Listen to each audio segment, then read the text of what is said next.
Good morning. So for today's side quest, I'll be taking a coffee making class here in Hoi An, and I'm really looking forward to it because I have drank a lot of coffee in my time here. And for this class, we will specifically be making 5 different types of Vietnamese coffee. So come along.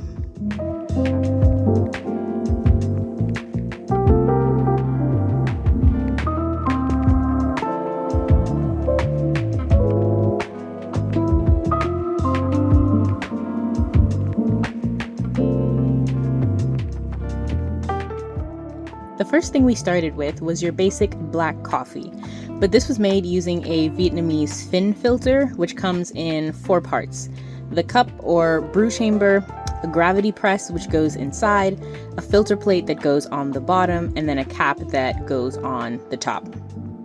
We were instructed to soak the coffee grounds by placing the brew chamber on the cap, and this actually reminded me of coffee blooming, which is when you pour just a little bit of hot water over the grounds to release, I believe it's trapped CO2, before continuing the actual pour over process.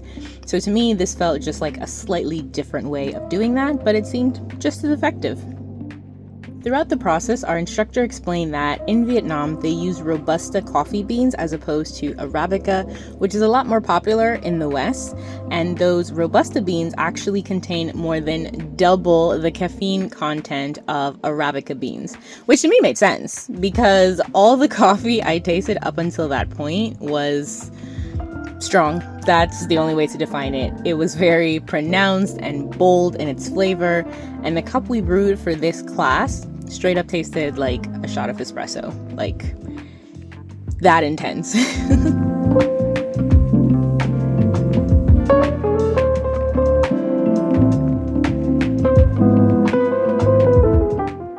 The next item on the agenda was white coffee. And when I tell you, I will be buying several cans of condensed milk when I get back.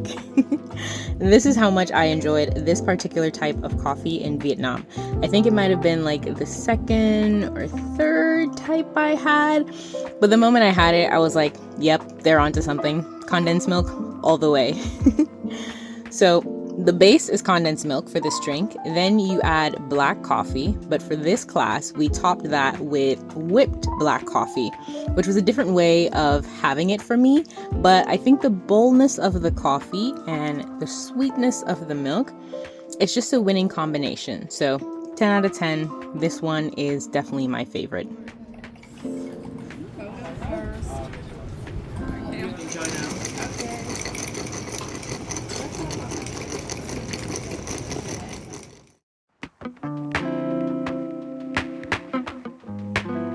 The third thing on the list was the infamous egg coffee. And this was actually the very first type of coffee I had in Vietnam because on day 1, our tour guide mentioned that it was like the first thing on our itinerary was visiting a cafe and trying egg coffee. And honestly, my first thought was that kind of sounded a bit gross. Like, no offense. But listen, I was open to trying it, and I did not regret it. Luckily, the way the egg is prepared, it's mixed with other ingredients like honey, vanilla. In some cases, like our first tasting, they did rum instead of rice wine. I think someone else did whiskey in theirs, so a bit of wiggle room. But the egg cream itself is very dessert flavor, very decadent. And when mixed with the coffee, it kind of tasted like tiramisu. So again, a very dessert flavor profile for this coffee. I will say though, I did not notice on my first time trying just how thick the egg cream was. And so I assumed that somehow the coffee was like mixed into the cream, because the more I kept mixing, the more there was cream. So I just ate all the egg cream. And when I got to the bottom, shocker, there was very strong Vietnamese black coffee. So this time around, I was a bit more vigorous in my mixing just because I didn't want that to happen again. But also I did want to try like both the egg cream and the coffee together. So live and learn.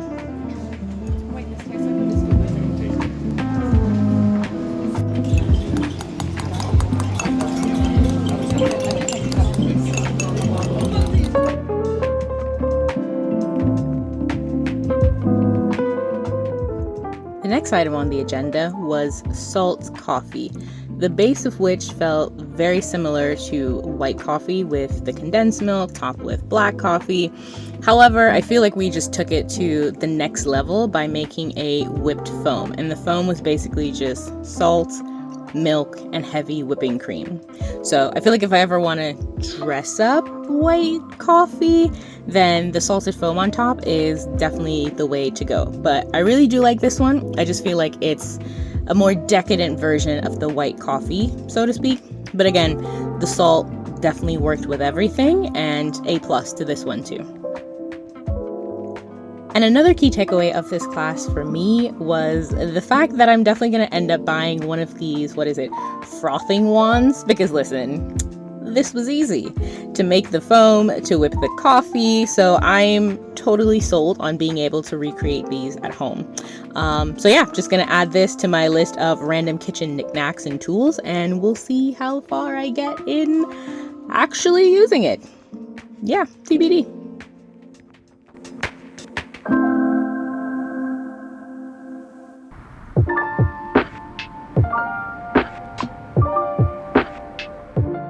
And finally, we have coconut coffee, which ironically is actually my least favorite, but not because it wasn't good. Personally, I'm just not a huge coconut person, so to me it just wasn't as good as the others. I'm not a huge fan of black coffee either. Anyway, who knows? But for me, this one is definitely not like top 2, top 3, but I did appreciate the flavor profile, and it was fun to make a coffee drink that required me to use a shaker, even though it was like one-handed, so I could film this. But again, all in all, it was a great way to spend my free time, and I really enjoyed it.